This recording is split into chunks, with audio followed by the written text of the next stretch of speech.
Bonjour à tous et bienvenue dans notre série de podcasts L'inclusion par Adeos Formation et le Collège de Paris. Nous sommes ravis de vous accueillir en direct du sommet de l'inclusion économique au sein du ministère de l'économie et des finances à Bercy. Dans ce podcast exclusif, la diversité et l'inclusion seront mises en lumière. Découvrez dès à présent un nouvel épisode en compagnie de notre invité et partageons ensemble des perspectives encore plus riches.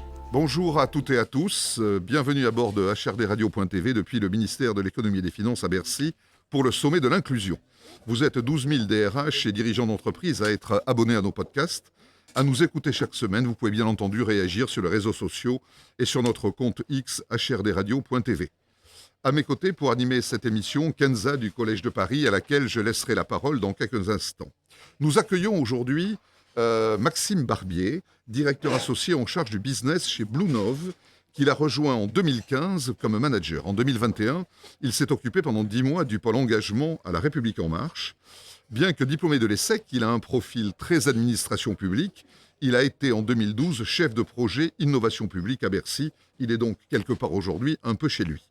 Lancé en 2014, Bluenove est le leader des technologies d'intelligence collective pour les entreprises et le secteur public. Ils accompagnent les organisations dans la co-création de leurs plans stratégiques avec le déploiement de démarches collaboratives à grande échelle grâce à leur technologie.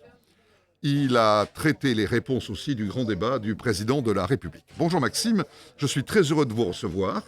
Donc vous travaillez chez Bluenove, pouvez-vous nous en dire un peu plus sur Bluenove ? Oui, bonjour, merci pour votre invitation. Donc, je suis Maxime Barbier, je travaille donc chez Bluenove. Bluenove, c'est une organisation un peu particulière puisque c'est un acteur hybride, mi-start-up. On développe des technologies d'intelligence collective et mi-cabinet de conseil. On accompagne les organisations privées, publiques et également associatives dans leur démarche d'intelligence collective. Qu'est-ce qui vous passionne dans l'intelligence collective ? En quoi est-ce pour vous un sujet crucial aujourd'hui ? Nous, on est persuadés chez Bluenove que les grands sujets, les grandes transitions, les grandes problématiques qu'affrontent les organisations, donc que ce soit des sujets de recrutement, que ce soit des sujets d'attractivité, que ce soit des sujets même de développement business, eh bien, tous ces sujets, on ne peut pas les traiter en petit nombre, en chambre, avec quelques-uns. On pense que c'est en mobilisant massivement les communautés, donc les collaborateurs, les managers, les clients et parfois les citoyens, en les mobilisant massivement pour trouver des solutions, pour résoudre collectivement les problèmes. Est-ce que votre parcours public, si je puis dire, a influencé ce goût pour l'intelligence collective ? On sait tous que les cabinets travaillent 24 heures sur 24, les administrations publiques aussi, notamment au niveau politique. La démarche donc d'intelligence collective doit y être extrêmement présente. Alors, c'est vrai qu'en 2012, il y a eu une vraie rupture quand j'ai eu la chance de rentrer dans l'administration. Il y avait une direction interministérielle qui a été créée, qui s'appelait la DGME, Direction Générale de la Modernisation de l'État, qui a fait le pari de transformer l'administration en mobilisant finalement les savoir-faire qui ne provenaient pas de l'administration, donc en allant chercher des talents qui notamment évoluaient dans les entreprises, et de s'appuyer sur des démarches que j'ai eu la chance de piloter autour de l'innovation ouverte. L'innovation ouverte, c'est le parti pris de se dire que pour transformer l'administration, donc les services publics, la relation aux usagers, eh bien, on peut s'appuyer sur les entreprises, sur les startups, sur les acteurs de l'économie sociale et solidaire et sur les citoyens pour améliorer les services publics. Et notamment, je donne un exemple, donc maintenant ça date un peu, mais et d'ailleurs c'est toujours à l'œuvre. Il y a une démarche qui s'appelait Ensemble Simplifions, qui consistait à demander aux usagers qui vivaient les services publics leurs propositions de simplification et d'amélioration du service. On dit beaucoup que le public aujourd'hui doit s'inspirer de la démarche du privé, notamment en matière de ressources humaines. Est-ce qu'en matière d'intelligence collective, il y a un vrai parallèle entre le public et le privé ? Vous connaissez les deux domaines, les deux secteurs d'activité. Est-ce que la démarche d'intelligence collective s'appréhende de la même manière ou d'une manière différente ? Alors, j'aime beaucoup cette question parce que Bluenove, justement, se veut être le passeur entre ce qui se fait de mieux dans la sphère publique et citoyenne pour l'importer dans les entreprises et inversement, ce qui se fait de mieux dans les entreprises, l'importer dans la sphère publique. Et c'est vrai qu'il y a un peu ce ce parti pris et puis même ce cliché de dire en fait l'administration ne fonctionne pas bien et donc il faut absolument copier le management, la façon de gérer les organisations publiques à la manière des organisations privées. Mais je vais vous donner un exemple inverse. Vous avez tous entendu parler de la Convention citoyenne pour le climat. Eh bien, ce format de délibération et de décision collective qu'ont vécu les citoyens sur le sujet du climat, mais on l'a eu aussi sur la fin de vie récemment, eh bien, on importe ce format pour le faire en entreprise. Et on a appelé ça les conventions des collaborateurs. On a récemment d'ailleurs organisé une démarche de ce type avec une centaine de collaborateurs du groupe Vive, c'est un groupe d'assurance, un groupe mutualiste, pour imaginer des nouvelles approches en matière de santé et de prévention. Et on a utilisé les mêmes mécanismes des conventions citoyennes, mais dans le monde des entreprises. Et en fait, on voit que ça accélère la prise de décision et c'est bien plus efficace et ça engage beaucoup mieux les collaborateurs par rapport à ce qui pourrait être fait de manière plus traditionnelle. Donc, à bas les clichés de croire que la sphère publique est moins performante.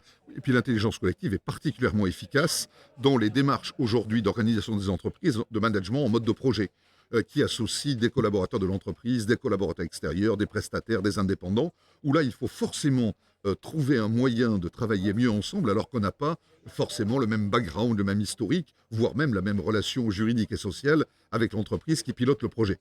Oui, tout à fait. Aujourd'hui, il est inconcevable, quand on est dirigeant, enfin en tout cas on le pense fermement, d'imaginer et de proposer une nouvelle stratégie, une nouvelle transformation, d'aborder le sujet, par exemple, de l'intelligence artificielle, sans consulter, sans impliquer celles et ceux qui sont impliqués dans l'entreprise. Donc c'est les collaborateurs, c'est les managers, mais de plus en plus aussi les clients ou les citoyens qui ont un rôle à jouer vis-à-vis de l'entreprise, qui se veut un acteur plus politique plus que jamais.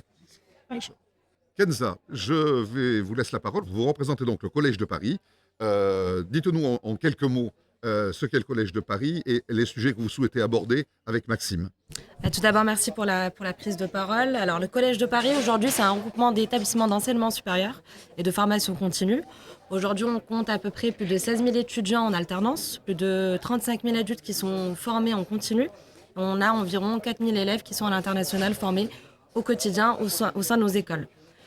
Collège de Paris aujourd'hui, c'est une entreprise à mission. C'est une entreprise qui porte à cœur les sujets de l'inclusion, de la diversité, de la parité. Et c'est la raison pour laquelle on prend la parole aujourd'hui avec vous. Et on est ravis d'avoir Maxime Barbier aussi avec nous, qu'on remercie. Maxime, j'aimerais tout d'abord commencer par vous poser une petite question un peu généraliste. Quelle est selon vous l'inclusion? On va commencer par ça. L'inclusion, c'est de croire que la diversité peut enrichir l'entreprise et cette inclusion, elle se trouve partout et évidemment en impliquant et en recrutant des talents ou des personnes qui viennent de différents horizons, pas forcément, y compris pour des entreprises comme les nôtres, des écoles ou de filières qui forment aux métiers que sont les nôtres, le conseil et l'intelligence collective. Donc c'est déjà aller sur le recrutement.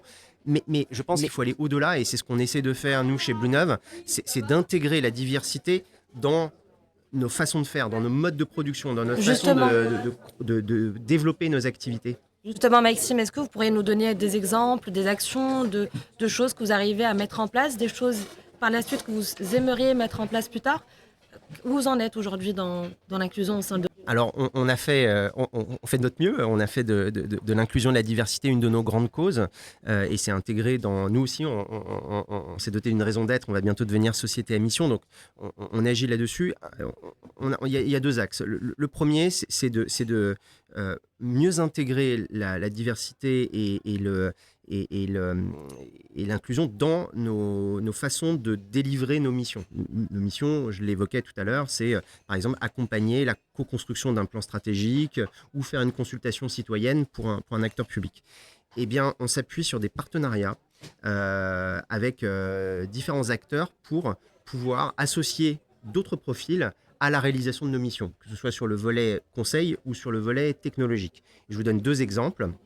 On travaille par exemple avec l'association Permis de vivre la ville, qui est une association qui porte un chantier d'insertion qui s'appelle Tremplin numérique. Ça date d'ailleurs, c'est depuis les années 80, et fondé par Marcela Pérez. Et en fait, on a noué un partenariat avec eux pour pouvoir allier nos compétences aux leurs.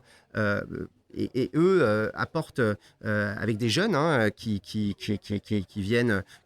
qui n'ont pas forcément eu les mêmes parcours, ils sont spécialisés sur le numérique et on utilise leurs compétences de développement numérique, de vidéo, d'événementiel, etc.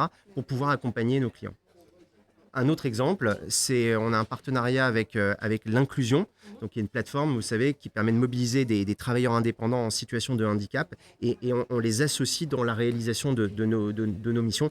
Un exemple, par exemple, pour analyser les contributions qui proviennent des consultations que l'on organise. Et on croit beaucoup justement à l'insertion par l'emploi et on soutient ce type de démarche. Absolument, absolument.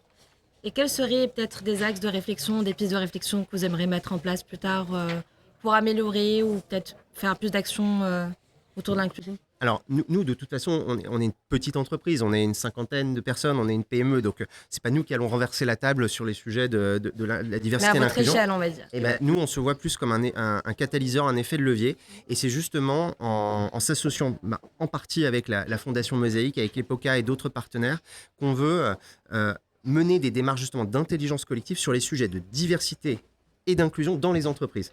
Créer en quelque sorte le grand débat annuel ou le grand débat de l'inclusion dans les entreprises, en utilisant nos technologies, en utilisant le savoir-faire de la Fondation Mosaïque et de Mosaïque RH, et de faire du sujet de la diversité et de l'inclusion un vrai sujet de débat, un vrai sujet d'intelligence collective et d'action collective.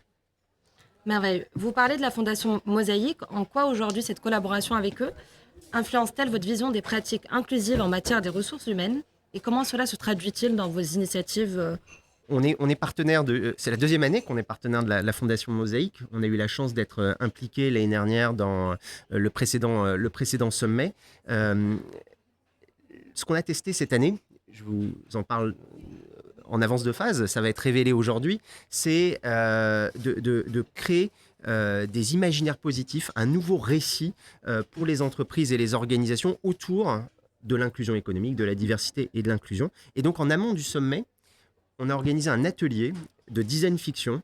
Design fiction, c'est une approche qui reprend les codes de la science-fiction pour imaginer des récits positifs, surtout pas négatifs, sur le futur de l'inclusion. Et voilà. Et ce qu'on a fait là, à l'échelle du sommet, on aimerait le faire dans d'autres univers, dans d'autres organisations.